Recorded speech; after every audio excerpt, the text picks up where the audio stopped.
జై శ్రీరామ్. అందరికీ నమస్కారం. వెల్కమ్ టు న్యూస్ అఖండ. నేను మీ కస్తూరి శ్రీధర్. మిత్రులారా, ఉగ్రవాద దేశమైనటువంటి పాకిస్తాన్కు వచ్చినటువంటి ఒక ఇంట్రెస్టింగ్ అప్డేట్ అయితే తీసుకొచ్చిన న్యూస్ చూడండి, సూపర్గా ఉంటుంది. ఓకేనా? నిజానికి మన దేశంలో నరేంద్ర మోడీ ప్రభుత్వం వచ్చిన తర్వాత పాకిస్తాన్ను ఏకాకిని చేయడానికి నరేంద్ర మోడీ ప్రభుత్వం చేయనటువంటి ప్రయత్నమే లేదు. పాకిస్తాన్ను ఐసోలేట్ చేయడానికి అంటే ఒంటరి చేయడానికి మోడీ గారు విశ్వ ప్రయత్నాలను చేస్తానే వస్తారు. అయితే ఈ పాకిస్తాన్ మతాన్ని అడ్డు పెట్టుకొని ప్రతిసారి కూడా ఏదో విధంగా బతికిపోతుంది. మతాన్ని తమ ఆయుధంగా మార్చుకొని ఈ అరబ్ దేశాలు, అదేవిధంగా చైనా, ఇతర ముస్లిం దేశాల యొక్క మద్దతుతో తప్పించుకుంటా వస్తుందన్నమాట.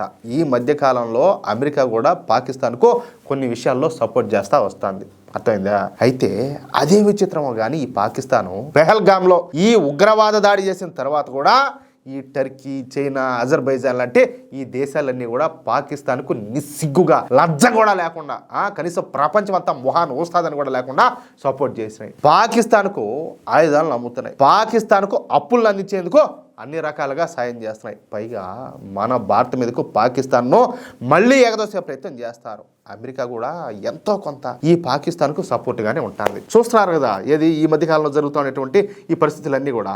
అయితే మనం ఈ చైనా, టర్కీ, అజర్బైజాన్ లాంటి ఈ దేశాలను టార్గెట్ చేయగలుగుతాం కానీ అమెరికాను టార్గెట్ అయితే చేయలేమన్నమాట. ఎందుకంటే అమెరికా మన భవిష్యత్తు మిత్ర దేశం. సరే, ఏది దేని లెక్క దానిదే. వ్యాపారమే, డెవలప్మెంటే. అదేవిధంగా దౌత్యపరమైనటువంటి సంబంధాలు మనం కంటిన్యూ చేస్తూనే ఉంటాం. వాళ్ళను ఎంత మాత్రం లిమిట్లో పెట్టాలో అట్లా పెడతానే వస్తాం. ఎందుకంటే మోడీ గారు వీటిలన్నిట్లు కూడా సమానంగా ఈక్వల్గా మెయింటైన్ చేసుకుంటా పోతారు. లేకపోతే ఏ సామాన్యులో వీళ్ళు అమెరికా వాళ్ళ మన భారతదేశాన్ని 36 సార్లు నీళ్లు దాపించరు. ఏది ఈ కాంగ్రెస్ ప్రభుత్వం అంటే డెకాయిట్ ప్రభుత్వం ఉండింటే ఈ పార్టీకి అసలు భారతదేశం ఏమైపోయినది కూడా దిక్కుదివానం లేకుండా పోయిండు. పాకిస్తాన్, బంగ్లాదేశ్ కంటే ఇంకా అటర్ ఫ్లాప్ అయిపోయింది.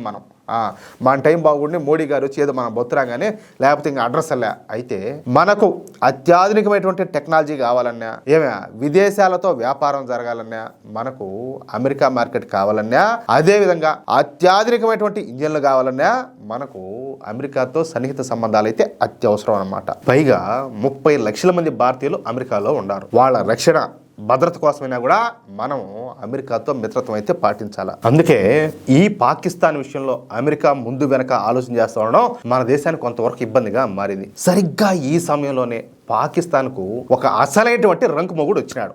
మామూలుగా కాదులే, నెక్స్ట్ లెవెల్. పాకిస్తాన్ గురించి ప్రతి విషయం కూడా తెలిసినటువంటి వ్యక్తి అన్నమాట.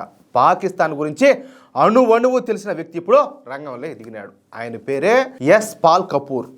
ఈ ఎస్ పాల్ కపూర్ మన భారత జాతీయుడైనటువంటి అమెరికన్ అన్నమాట. అంటే ఈ ఎస్ పాల్ కపూర్ తండ్రి మన భారతీయుడు, తల్లి వచ్చేసి అమెరికన్. ఇక ఈ పాల్ కపూర్ పుట్టింది కూడా మన భారతదేశంలోనే. అయితే తరువాత అమెరికాకు పోయి అక్కడే చదువుకొని ఆన్య పౌరసత్వం సంపాదించాడు. ఇప్పుడు ఈ పాల్ కపూర్ను ఈ డొనాల్డ్ ట్రంప్ దక్షిణాసియా, సెంట్రల్ ఆసియా ఈ విదేశీ వ్యవహారాల సెక్రటరీగా నియమించాడు. చూడండి, ఇదే కీ పాయింట్. ఇంతకు ముందు వరకు ఈ దక్షిణాసియా, ఈ సెంట్రల్ ఆసియా విదేశీ వ్యవహారాల సెక్రటరీగా డొనాల్డ్ లూ ఉంటా ఉన్నాడు అనమాట.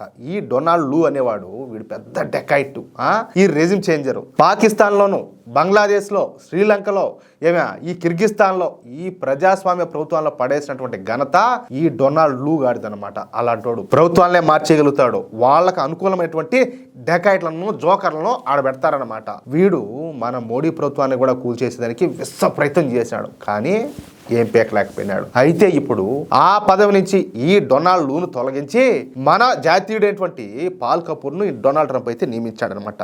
ఇక ఇప్పుడు ఈ పాల్ కపూర్ గురించి తెలుసుకుందాం. సరే, అసలు ఈయన నేపథ్యం ఏంది, ఈయన కథ ఏంది అనేది కూడా కొంతవరకు చెప్పే ప్రయత్నం చేస్తా. ఈ పాల్ కపూర్ గారు American department of national security at American naval post graduate స్కూల్లో ప్రొఫెసర్గా పనిచేస్తూ ఉన్నాడు. ఈయన పాకిస్తాన్కు సంబంధించిన ప్రతి విషయం, ప్రతి కదలిక గురించి, అదేవిధంగా ఈ పాకిస్తాన్కు సంబంధించినటువంటి అంతరంగిక వ్యవహారాల గురించి, తీవ్రవాదం గురించి మొత్తం తెలిసినటువంటి వ్యక్తి అనమాట. ఈయన పాకిస్తాన్ గురించి 2017లోనే ఒక పుస్తకాన్ని దాన్ని రాసినాడు అనమాట. ఆ పుస్తకం పేరే జిహాద్ యాజ్ గ్రాండ్ స్ట్రాటజీ. ఆ పుస్తకం పేరు.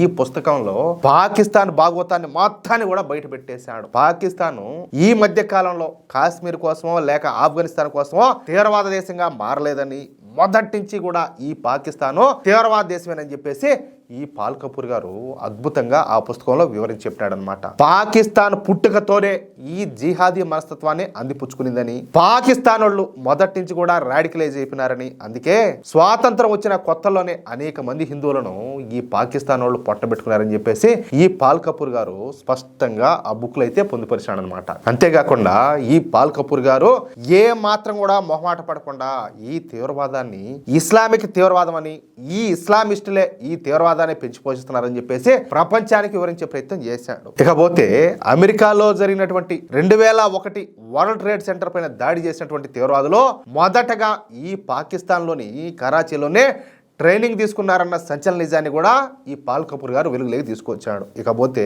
2005 ఈ లండన్ బాంబు బ్లాస్టుల సంఘటనలో పాల్గొన్నటువంటి జిహాదీలో రావల్పిండిలో బాంబులు తయారు చేయడం నేర్చుకొని ఆ తర్వాత లండన్ పోయి అక్కడ బాంబ్ బ్లాస్టులు చేశారన్న విషయం కూడా ఈ పాల్ కపూర్ గారు వెలుగులోకి తీసుకొచ్చాడు. అంటే పాకిస్తాన్ చేస్తున్నటువంటి నిష్ఠ దరిద్ర పనులన్నీ కూడా పూర్తిగా తెలిసినటువంటి ఈ పాల్ కపూర్ గారు. ఇక్కడ మరొక ముఖ్యమైన విశేషం ఏంటంటే ఈ పాల్ కపూర్ గారికి మన భారతదేశం అంటే పిచ్చి అంట.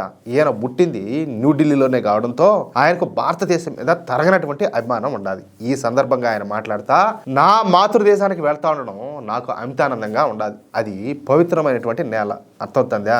ఆ నేల మీద కాలు పెట్టడానికి కూడా అదృష్టం ఉండాలంటూ ఆయన స్టేట్మెంట్ ఇవ్వడం ఇక్కడ విశేషం అనమాట. అంటే ఇక పైన పాకిస్తాన్కి అయితే దిబిడే మొత్తం మోగిపోతుంది. ఇంతకు సరైనోడు దొరికినాడు కదా పాకిస్తాన్గా, అదే విషయం. మిత్రులారా, ఈ న్యూస్ కనుక మీకు నచ్చినట్లయితే ఖచ్చితంగా ఈ న్యూస్ నలుగురికి షేర్ చేయండి. అలాగే ప్రతి ఒక్కరు కూడా మీ యొక్క అమూల్యమైనటువంటి అభిప్రాయాలను కామెంట్ రూపంలో తెలియజేయండి. ఇంకో విషయం ఏంటంటే, ఇంతవరకు మీరు కనుక మన ఛానల్ను సబ్స్క్రైబ్ చేసుకున్నట్లయితే ప్రతి ఒక్కరు కూడా మన ఛానల్ సబ్స్క్రైబ్ చేసుకోండి, సపోర్ట్ చేయండి ప్లీజ్. జై శ్రీరామ్, జై హింద్.